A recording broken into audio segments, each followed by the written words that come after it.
right, guys, today we're talking thermals. I have 4 options for you today.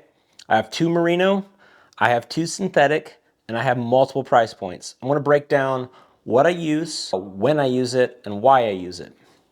So make this short and sweet here. The first one we're going to go over is the men's Kiln hoodie midweight 250 Merino X. It is by First Light. This is a top that I've had now for multiple seasons. I absolutely love this top. By far, it is the most expensive, a Runya 140. It does come in multiple colors. We have this chest zip pocket here. It is a neck opening. We do have a hood, and we also have thumb holes on here. This is a large, fits nicely on me. Now with this top here, this is a top you're gonna wear at probably 60 degrees and under. I wear this late fall. I don't typically wear this thing next to skin. It is merino, which I absolutely love. It has its uses. It doesn't stink when I sweat in it. It regulates heat and cools me nicely. But this one is thick. By far, this is like, it's got some weight to it. This I will wear a short sleeve like compression top synthetic underneath it, and then I wear this, and then I'll typically wear a storm shell jacket over top of it. This is something that I will wear for whitetail season, early whitetail season into late, once it starts hitting the lower 30s, I will switch over to a different top. But all around, this is something that I wear to work daily. This is something that I will wear around the house. It is crazy, crazy comfortable. It got a nice stretch to it. Like I said, this one is 95% merino and 5% spandex. I have the Born Primitive Quiver Half Zip Hoodie. This one is new to me. I did put a season in from it since last year. I absolutely love this thing. This is lighter than the first top I went over, the First Light, the merino top. This is a synthetic, so we are looking at a polyester all the way through, 95% polyester, 5% spandex. Now, this one versus the last one I talked over, it does have a grid pattern inside of it. It goes throughout the hood. It does have a really nice neck zip on it, which is what I like about it. And then it has a neck that goes all the way through the back. So it does have the neck and the hood. It's kind of a nice feature that it does have. It does have thumb holes in it. It's elastic around the bottom of it. This is great. Once again, this is something that I typically don't wear next to skin. I do still wear like a layer underneath this. It'd be a short layer. This can be, I can stretch this a little bit earlier versus that First Light merino. It is a little bit lighter. It does wick away sweat nicely. It does keep you cool. This waffle pattern that it does have inside, this grid pattern inside, does regulate temperature really well. It also does nicely for if you're gonna wake up and it's gonna be in the low 40s, and then later that day it's gonna be in the 60s. Pushing maybe into the 70s. This is a nice shirt to wear. I did take this out west with me. I wore this quite a bit on the mornings that I knew that it was going to end up being a little bit warmer throughout the day. This was nice. It was light. I could throw a light jacket over it in the morning, still regulate heat and everything like that. I do like this, especially if I know we're going to get some rain or there's going to be kind of a colder, wet temperature. I do sometimes like this over the merino. The merino does take a little bit longer to dry, at least I feel like it does, where the polyester does wick away. It dries a little bit faster overall. Born Primitive wear is just awesome. The only thing I wish this hoodie did have, and it's like it's set up for it, are some pockets in the front, like a nice pouch pocket in the front. It doesn't have that, but I'd like to see that, but oh well. Next, I have the Duluth Norvac Base Layer Crew. So Duluth, this was a random buy and a random try. I'm always out trying to test new gear.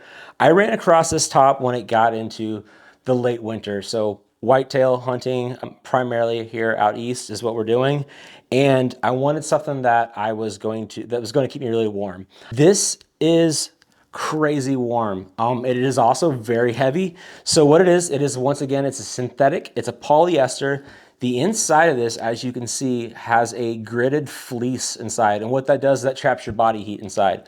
So this I do wear next to skin. It is crazy soft. One thing I will say about this, if you know that you're going to have to hike into your stand, let's just even say 400 yards, and you are layered up with this thing, you will be sweating once you get up into the stand. Now, it does great with dispersing the sweat. Like I didn't get wet where I was starting to shiver or anything like this. I just heated up. So this is something like I would suggest using this for a short walk in on, we're talking, you know, your 20 degrees and below into your teens, night sit, morning sit. This is great for that. This thing's crazy comfortable. It is heavy. Like I said, it's got a spandex feel to it. Does have the thumb holes in it, and it's nice and long. So if you need something to tuck into to keep that body heat in, this thing is great. This thing retails for I think typically like in the like 70 bucks, but I got this for I think like 44 on sale. All right, so the last top that I do have is the Black Orvis Ventura Merino Long Sleeve Crew. This thing by far gets probably the second most use out of everything that I use. This is, once again, 95% merino wool, 5% spandex. So this is a plain brown shirt. There are no thumb holes in there. I know some people hate those. Some people like them. They don't really bother me too much. This doesn't have that. It's cut a little bit longer in the back, and I like that because this is a shirt I often tuck in. This is the shirt that I wear almost every day, morning, night, and day when I'm out west. This seems to regulate the heat the most.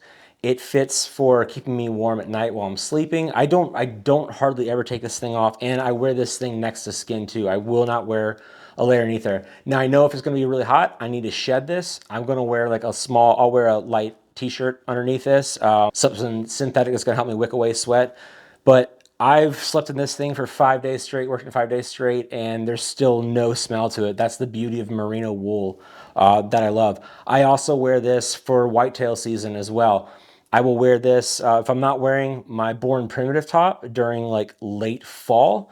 I'm wearing this, and then eventually it gets too cold where I'll switch over to the Duluth top. That thing's a furnace. But by far, this is my go-to for out west. I could just bring this shirt with a top and I would be set with this. You can get this on sale. I think I picked this thing up for about 60 bucks. I think it may retail for 77 at times.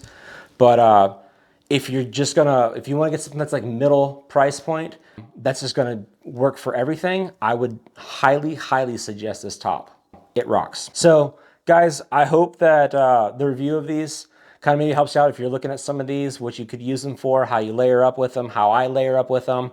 Layering is the most important key to this whole method of not freezing your ass off out there. So check out the merinos, check out the synthetics. I know some people more like synthetics, some people more like merinos.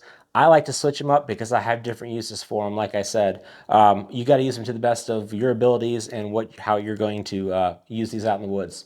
So till then, drink some bourbon and stay warm out there with a nice new top that you might get.